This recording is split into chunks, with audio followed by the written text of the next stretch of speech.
What do saggy boobs and dull skin have in common? They're a canary telling you what's happening in your environment.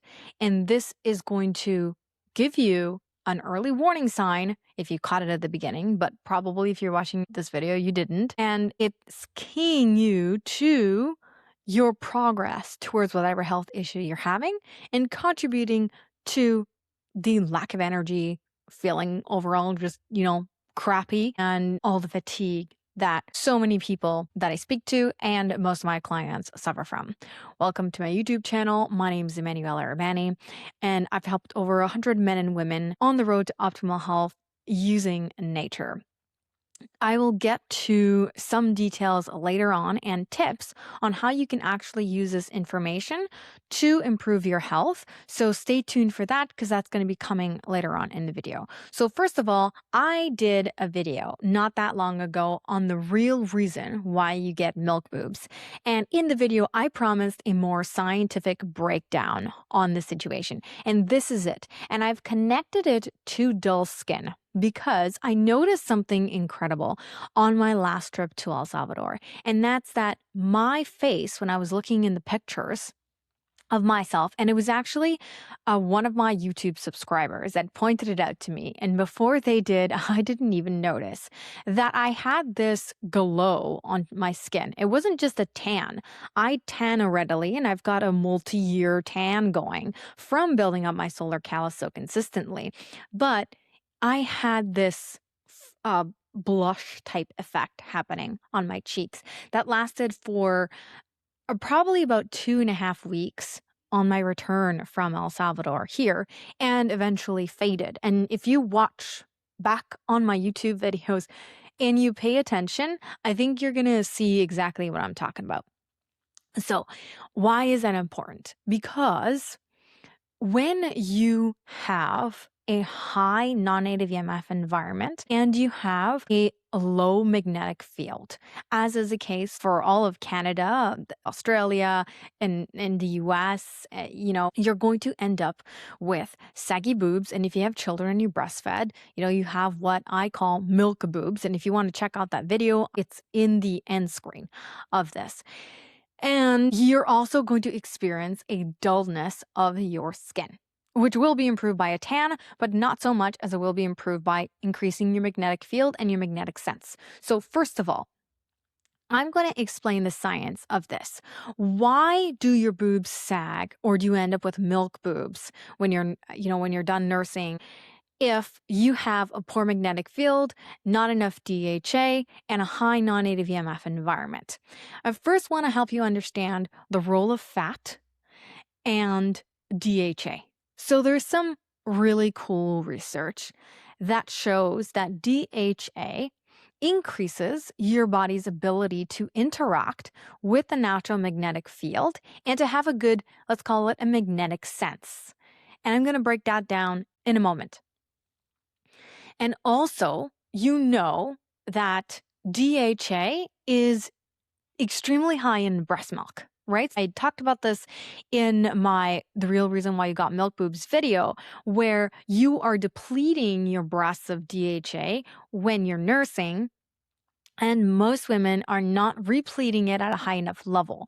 Plus, DHA gets used up faster in a higher EMF and lower magnetic field environment because it's important for magnetic sense, which means you need more of it for all of these spinning things in your body, which I'm going to talk about again in a moment, to function as they should.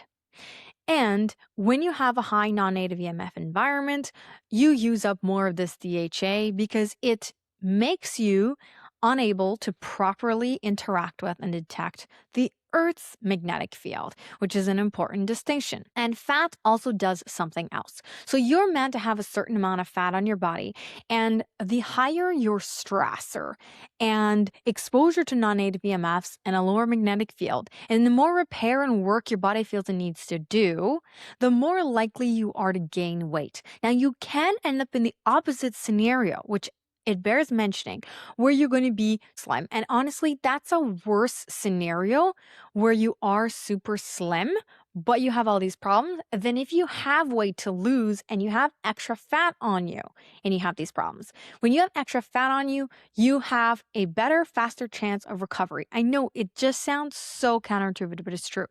So back to the magnetic sense of your body, right before I explain the special properties of fat. You have vortices in your body. You actually really do. And you can look this up. You have them in your brain, and they're really important. You have them in your heart, and you have them in all your blood vessels and your arteries. There's actually a vortex in how blood works. You also have them in your lungs and in your intestines. And you have all these vortexes in your body, which is really cool. You also have, if you're familiar with my channel, you can just talk about mitochondria. In the mitochondria, you have these little spinning rotors. It's called an ATP synthase, and it has to spin. And remember, anything that spins creates a magnetic field. That's why there's an issue with fans, overhead fans, that you always have to watch out for, because some of them are worse with non-native magnetic fields than others. And that's why there's an issue with the spinning wheels of your car, because those produce an artificial magnetic field. So all of these things in your body that are spinning, they're vortices, they make a magnetic field. And the magnetic, so you have lots of atoms and particles in your body that require this magnetic field to do what they're supposed to do. And a really key one, especially for women, is oxygen. Because we tend to bleed a lot and we tend to be the ones who have anemia. Of course, men are not, immune to this, but it's a big problem for women who are menstruating, obviously. So the thing is that oxygen is paramagnetic, which means its ability to travel in your body and then donate itself to your vital organs and cells requires this interchange between the natural magnetic field. So this is the importance of your magnetic sense and your ability to read the Earth's magnetic field. And I'm using these terms in a simplistic manner. I'm not trying to be extremely technically correct, okay? Just so you understand. I want you to really understand this. So you need this magnetic field. And you have a high non-native EMS stress, you're probably in an environment with a dropping magnetic field because of what's happening in the Earth all the way around. We have a lower magnetic field on the Earth, lower than before in the last, 100 or over 100 years. We've had a declining magnetic field. So it really doesn't matter. You can try to find an optimal location as possible, but you're still going to have less of a magnetic field than before. So this is putting us at a higher risk of everything because of our high grid of non-native electromagnetic fields. So not just 5G, 6G rollout, but also electric and magnetic, meaning electricity. So the AC power grid, which is getting bigger and bigger, is an issue. And never mind electromagnetic interference or dirty electricity, which is also going to be an issue in this regard. So your fat. Your fat is really interesting because fat is known in physics to be something called a dielectric shield, which means it protects you from non-native EMFs. So the higher your non-native EMF load, if your body still has enough of a repair mechanism intact, the more fat you're gonna store. Never mind the whole deuterium story, which was in the Dr. Jack Kruse podcast that I did, where he was saying that when deuterium weighs down your organs because non-native EMFs and a lower magnetic field means higher deuterium in the natural water table and more deuterium that is going into your mitochondria in places that it's not supposed to go. So when it's going in there, you're increasing it, which means your vital organs are getting too heavy. And then the right fat helps you float. We know this. And so in order to attempt to lift your organs up, you get even more visceral fat. And we talked about that in that video, which I've also linked to the end screen. But back to what I was talking about, your fat is a shield against non-native EMFs. So you need more and more of it, both around your organs and as subcutaneous fat. So fat, the fat that you can pinch when you're in a high non-native field. And then with your higher need for DHA. And the fact that most of us don't eat enough fish and seafood, which is why I'm a big proponent of eating fish and seafood 3 to 4 times a week. Then you end up with one of your first signs is your sagging boobs and your dull skin. Because your boobs are made up of DHA and fat.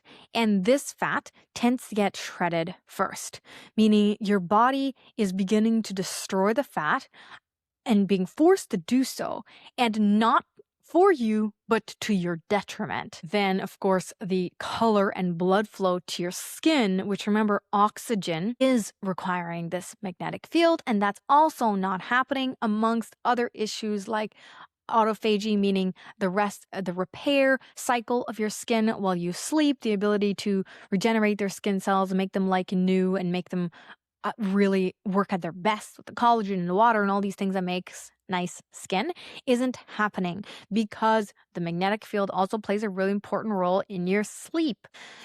When the sun sets, the Earth's magnetic field becomes higher because the Earth's magnetic field is actually lowered by the presence of the sun. And this is how it was designed. This is how it's meant to be.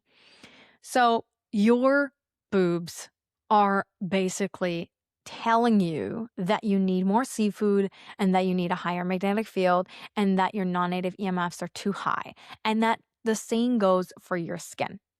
And the thing is, because it's one of the first places where you're going to see that drop, and then you're going to end up seeing potentially either the fat gain in the rest of you, so you gain weight, or if you've kind of gone off the other edge and you're really slim but have these issues, like I said, you have a longer road. So now if you're listening to this and you're like, okay, great, but what the heck am I supposed to do? And you want personalized help, then, I have a group program. It's called Quantum Thrive. And in there, I really help men and women fix their health issues and get more energy, eliminate their fatigue, and really begin the process of reversal and reversing all the issues that they have. I have so many great resources here and other ways in which you can learn and piece all this together. I'm not going to give you any information that you can't find in another way.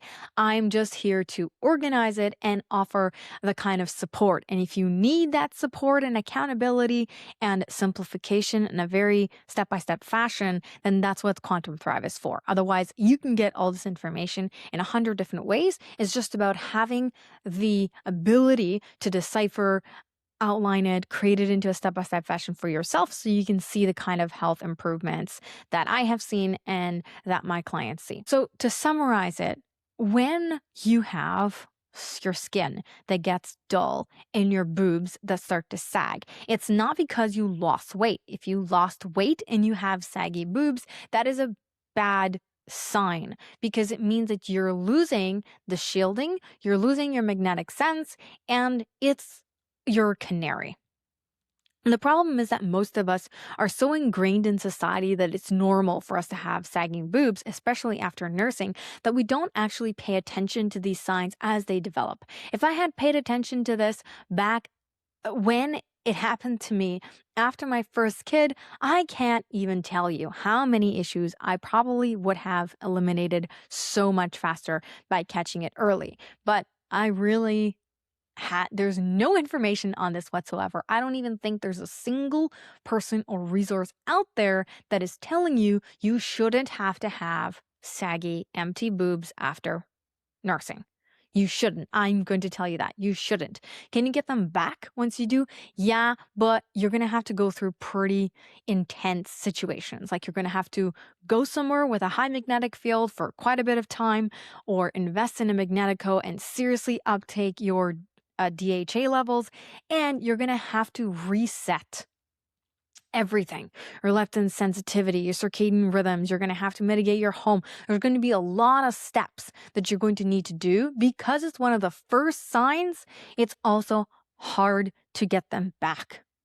It's not going to be easy. So I'm not going to tell you that. And that is something again in Quantum Thrive, where I give you a full body, full health solution in a step by step manner with a ton of support. But that aside, if you want to dig into this a little bit more, I suggest that you watch the first video that I did on the real reason why you get milk boobs and check out it's very long but always incredible, as is, the everything that Dr. Jack Cruz puts out, the interview I did with Dr. Jack Cruz, because we do talk about fat and its role in helping you actually try to manage the issues with our modern day environment. Thank you so much for tuning into this video, and I look forward to catching you on the next one.